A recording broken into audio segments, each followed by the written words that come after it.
Hello everyone, কেমন আছো তোমরা? আজকে ছিল শনিবার আর আজকে প্রিন্সের পাপার ছুটি, তাই দুপুরবেলা খাওয়া দাওয়া করে ঘুমানোর পর বেরিয়ে পড়লাম আমরা একটুখানি ঘুরু করতে। কেনই বা যাবো না বলো তো?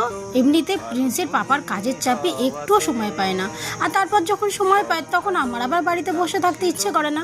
তারপরে প্রিন্সের যে এখন সামার ভ্যাকেশন চলছে, সারাটা দিন ঘরের ভিতর থাকে, আর আমি এদের দুটোকে নিয়ে একদম বোর ফিল করি। তাই যেই একটু ছুটি পেলাম আমরা চারটে মানুষ স্কুটি নিয়ে বেরিয়ে পড়লাম। এমনিতে আজকে শনিবার বলে হয়তো রাস্তায় তেমন একটা ভিড় ছিল না। এলোমেলোভাবে ঘুরতে ঘুরতে কিছু দূর যাওয়ার পর জুডিও দেখতে পেলাম, তাই সময় নষ্ট না করে চট করে জুডিওয়ে ঢুকে পড়লাম।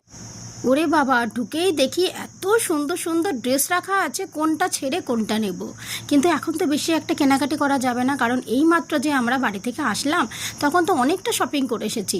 তাই বেশি না, এখান থেকে একটা ওয়ান পিস নিলাম, তাও সাদা রঙের, কারণ এই গরমে না সাদা ছাড়া আর কিছুই ভালো লাগছে না। তারপর চলে আসলাম বাচ্চাদের কালেকশন। এখানে আমি প্রিন্স আর ইউভির জন্য টি শার্ট আর হাফ প্যান্ট নিয়ে নিলাম।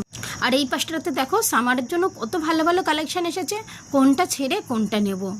আর তারপর চলে আসলাম প্রিন্সের পাপার কালেকশনের এখান থেকেও প্রিন্সের পাপা নিজের জন্য টি শার্ট পছন্দ করলো, তবে আমার ভালো লাগলো প্রিন্স যেটা ওর পাপার জন্য পছন্দ করেছে।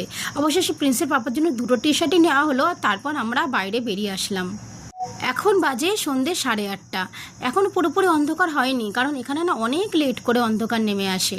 শপিং শেষে আমরা চলে আসলাম ফল আর সবজি মার্কেটে, কিন্তু জানি না আজকে কেন এত কম ফলের দোকান বসেছে, তবে আমাদের যতটুকু দরকার ততটুকু এখানে ঠিকই পেয়ে যাব। প্রথমে চলে আসলাম আমের দোকান। আমাদের বাড়িতে প্রিন্সের পাপা সব থেকে বেশি আম খেতে ভালোবাসে। দুপুরে আর রাত্রে খাওয়ার পরে শেষ পাতে এক টুকরো আম তার চাই, তাই এখান থেকে বেশ কিছু আম নিয়ে নিলাম। তারপর পাশের ঠেলায় দেখলাম বিক্রি হচ্ছিল ঝিঙা, মাত্র 20 টাকা কেজি ছিল। এখান থেকেও 1 কেজি ঝিঙা নিলাম। আর ওই দেখো উটে করে কত সুন্দর গাড়িগুলো যাচ্ছে। রাজস্থানে দেখার মতন কিন্তু উটের গাড়িগুলো ভীষণ ভালো লাগে। তারপর বাড়ির জন্য আরও বেশ কিছু সবজি কিনে নিয়ে এসে চলে আসলাম ছোট্ট একটা ধাবাতে। এখান থেকে অর্ডার করলাম মোমো, আর মোমো খাওয়ার পরে এত গরম লাগছিল, তারপর সবাই নিয়ে নিলাম একটু আখের রস।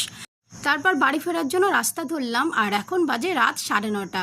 আসার সময় একটুখানি আইসক্রিমও নিয়ে নিয়েছিলাম, তবে রাস্তায় দাঁড়িয়ে খাওয়ার মতো সময় ছিল না, তাই এইভাবেই স্কুটিতে বসে খেতে খেতে যাচ্ছিলাম। আর তোমরা অনেকেই আমাকে কমেন্ট করেছিলে যে দিদিভাই যখন সময় পাও না বড় ব্লগ দিতে, তবে ছোট ছোট ব্লগ দিও। আর ছোট ছোট ব্লগ দেওয়ার আমি চেষ্টা করলাম। আর যদি ব্লগটা তোমাদের ভালো লেগে থাকে তবে একটা লাইক করে দিও।